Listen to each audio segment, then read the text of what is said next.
Our next speaker is someone who I call one of the fathers of ARPA-E. He was one of the 4 members of Congress who requested the National Academies to write the report that recommended the creation of ARPA-E. He was an original co-sponsor and champion of the America Competes Act, which was authorized in 2007 and then reauthorized in 2010. He got the Senate to pass that unanimously, and that does not happen every day. He was previously the Secretary of Education and also the Governor of Tennessee. We should be truly grateful for his support of ARPA-E and energy research. Please join me in welcoming Senator Lamar Alexander.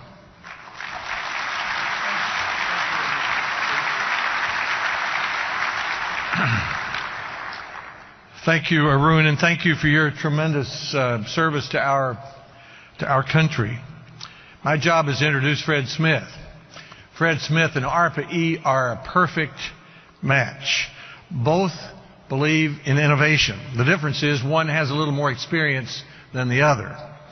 At Yale, Fred wrote a paper, which is pretty well known now, suggesting just-in-time delivery for the computer age, which he said probably earned him his usual gentleman's C. In the Marine Corps, he studied the military's logistics system. After Vietnam, he bought some used airplanes and trucks, and he put together FedEx Express.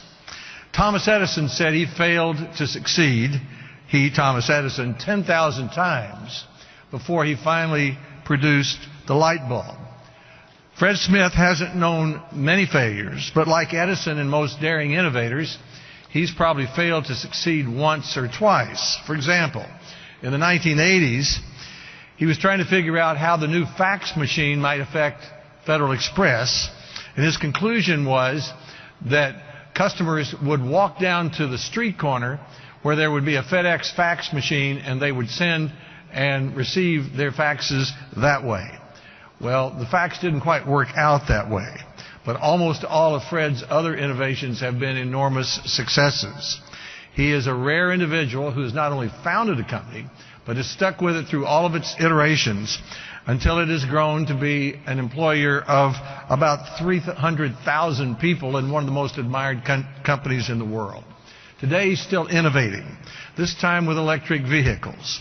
I imagine he'll say something about that. Daniel Yergin told a group of us the other day in the Senate that 100 years ago in New York City, there were more electric cars than gasoline-driven cars. Yergin also said that oil today is at its highest price when adjusted by inflation since 1860.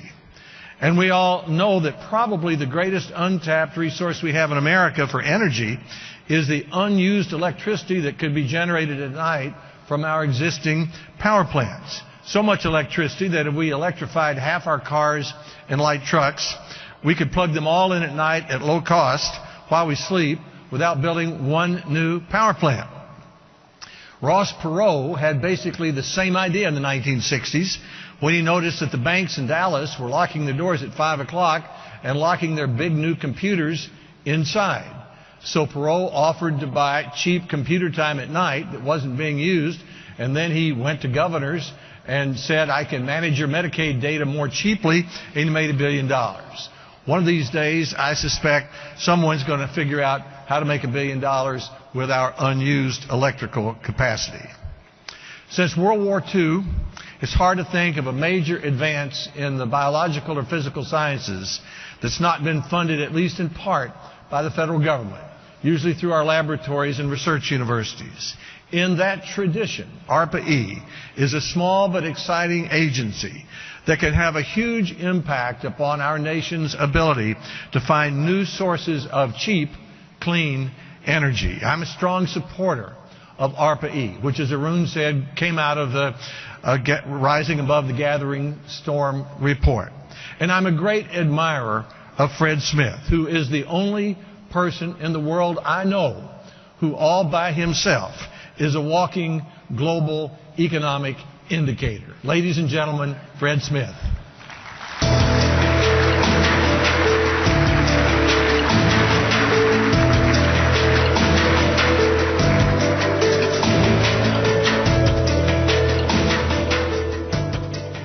Well, good morning, ladies and gentlemen.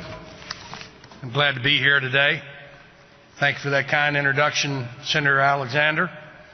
Not only is Senator Alexander a great United States Senator who's represented our headquarters state of Tennessee ably and well, he's one of the great statesmen of our time, in my opinion. Perhaps even more important, he's a great pianist and entertainer. If you don't believe that, go to YouTube and enter Alexander, Lamar Alfalfa Club, and you'll see what I mean with his performance. I'm very happy and honored to share this stage with my friend Lee Scott. I'm a great admirer of his as a business executive, a great customer of FedEx, but even more importantly, I think when the history books are written about the United States and, in fact, the global transition to a more sustainable world, you'll find his name right at the top echelons of the people who engineered that new world.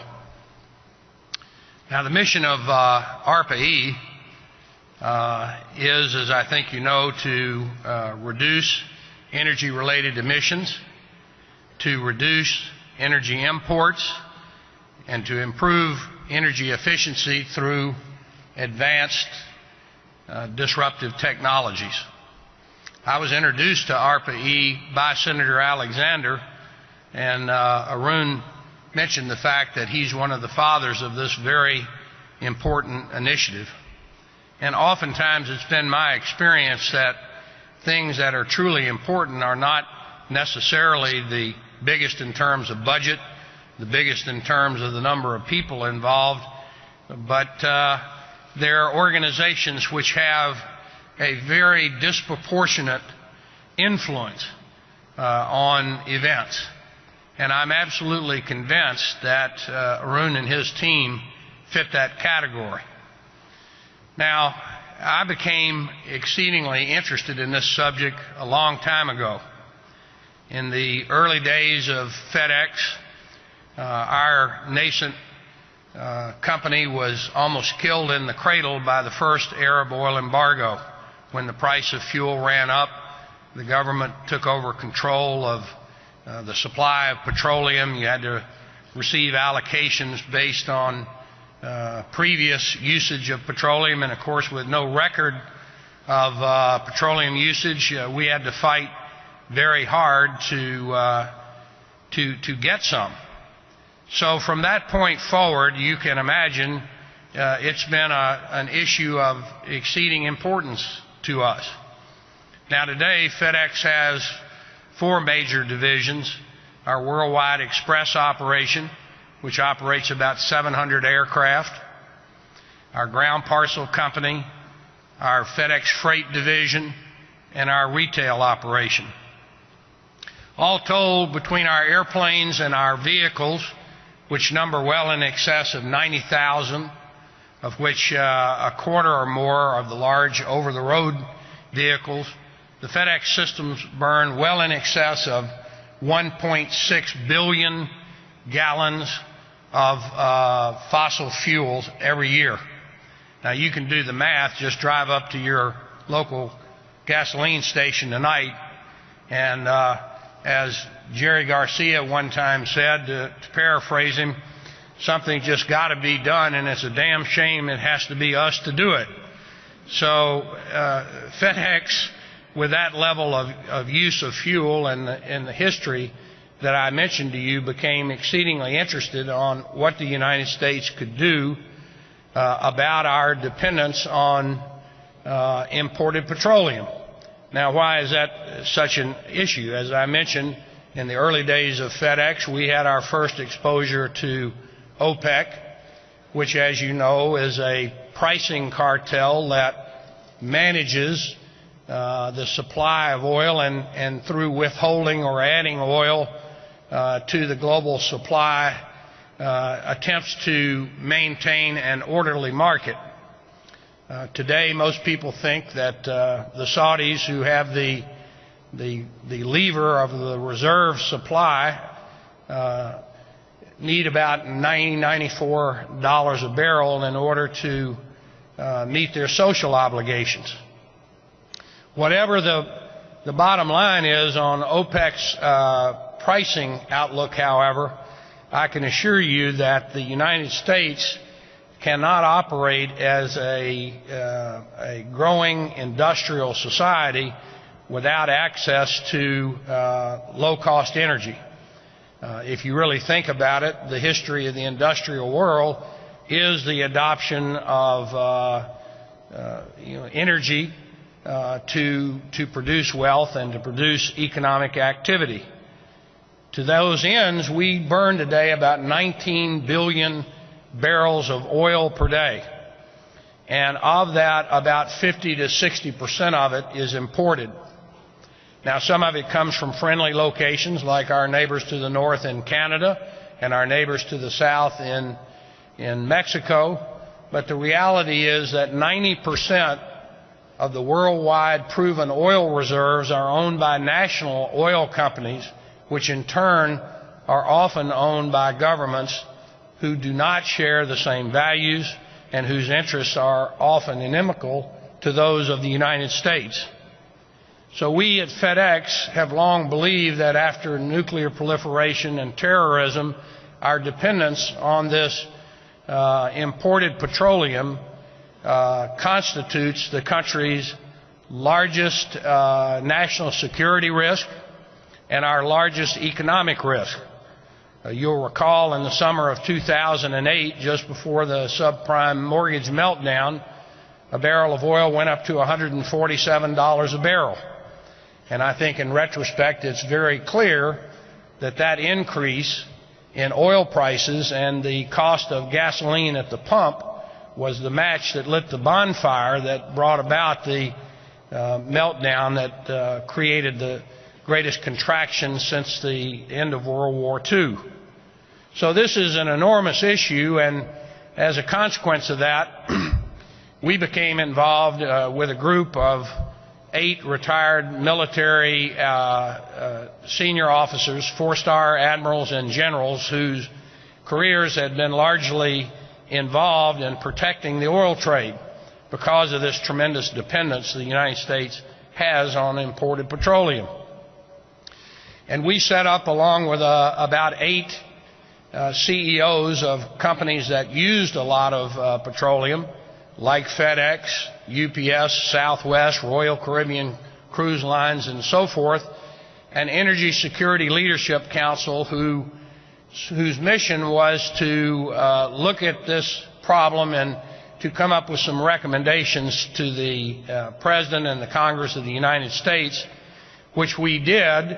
And our recommendations, which we released in a report in 2007, were: 1, to maximize United States oil and gas production; 2, to adopt again fuel efficiency standards for vehicles, which had not been done at that time for almost 15 years; to continue to research biofuels to the extent that they were commercially feasible and could be drop-in fuels, in other words, mixed in with petroleum, so you didn't have to create another infrastructure.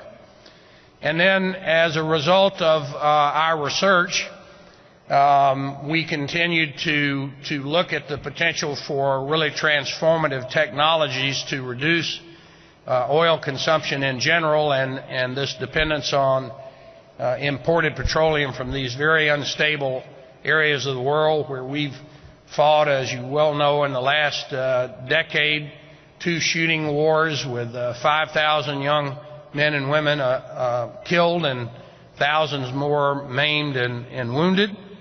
And we began to believe strongly that the trajectory of lithium-ion batteries made electrification of light-duty vehicles feasible as another antidote to this enormous drain of U.S. wealth through our imports of petroleum. I might add that we spend for this 50 to 60% of our petroleum needs, which we've averaged over the past 20 years, about $300 billion abroad. We have engaged in the largest transfer of wealth in the history of the world, from the industrialized West into the oil-producing regions of the world. Again, the methods that are used to manage these oil trades, were they done in the United States, would get you a prison sentence. It is a cartel, and there is no free market for petroleum in the world. As a consequence, the United States cannot solve the problem solely on the basis of market forces coming up with a solution. So as I mentioned, the recommendations of the Energy Security Leadership Council added electrification in 2009 to the panoply of things we recommended to the President and the Congress, and we continue to believe that the potential to reduce the amount of fuel that's burned by our light-duty fleet of about 250 million vehicles largely centers on the introduction of cost-effective electric vehicles. We at FedEx are operating a number of them today. They're very exciting for a very simple reason. They cost about 75 to 80% less per mile to operate than an internal combustion counterpart. Now, I did not say 7 or 8%. I said 75 to 80% less cost per mile to operate.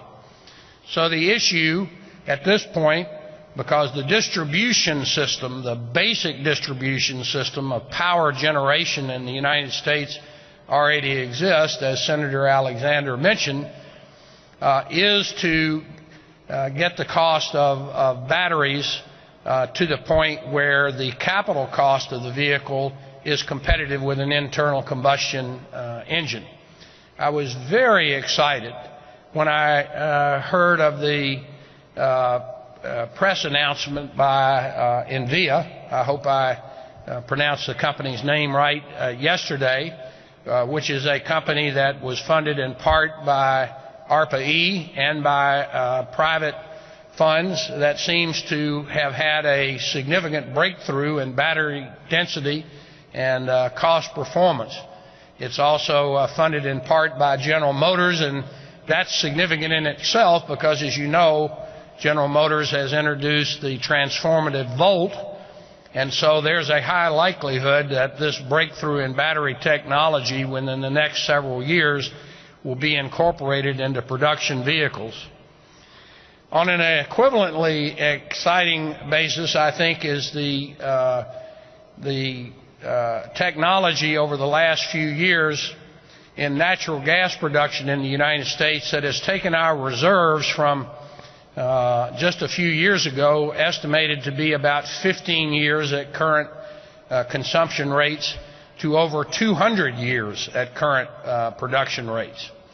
And as a consequence of that, the price of natural gas has reached a point where it is highly attractive relative to the equivalent of a barrel of oil. Many people, including Boone Pickens and a number of other folks, have strongly advocated that natural gas be used as a transportation fuel. And we agree that there is a great deal of merit in that for long-haul large trucks, because or heavy vehicles used for things like waste disposal, buses, and so forth, because the capital cost of the liquid natural gas distribution can be absorbed over a relatively small number of refueling stations, as opposed to trying to put an entirely new distribution system in for light-duty vehicles which seem to us are better done by improved internal combustion engines and electrification. But this is a very exciting avenue for a reduction of U.S. energy consumption in general and reduction in foreign imports for a very important reason that's just happened in the last year or so, and that is, for the first time, there are LNG engines by Cummins and Navistar that appear to be quite competitive with internal combustion engines, given the differential between the cost of natural gas now and a gallon of diesel. So we are exploring that, and we'll have our first prototypical long-haul trucks with 11.9-liter LNG engines on the road this summer. So I think that for the first time in my business career, having watched this from 1973 and the first oil embargo to the present time, there is a real chance that the United States, through this new technology that's producing natural gas and oil in the United States, and through the electrification of light-duty transportation, we have a chance to significantly reduce our energy intensity, to reduce the balance of payments and this transfer of wealth that the United States has been involved in for the last 30 to 40 years, to reduce our involvement in the Middle East in terms of protecting the oil trades. The best estimates are that we spend between $65 and $80 billion of our military budget every year just to protect the oil trades, and that doesn't even count, as I mentioned, the tremendous expenditure of blood and treasure this country has expended over the last decade with the military operations in Iraq and Afghanistan, which were directly related to our dependence on foreign petroleum. So we're very supportive of the significant work that is being done by ARPA-E and the leverage that it offers for conceptual breakthroughs that are between the lab and commercialization. And I think that there is light at the end of the tunnel, as I mentioned, for the first time in my business career, and it's exciting to be here and to be a small part of the work that's being done by a lot of people in the audience to achieve these important objectives. Thank you very much.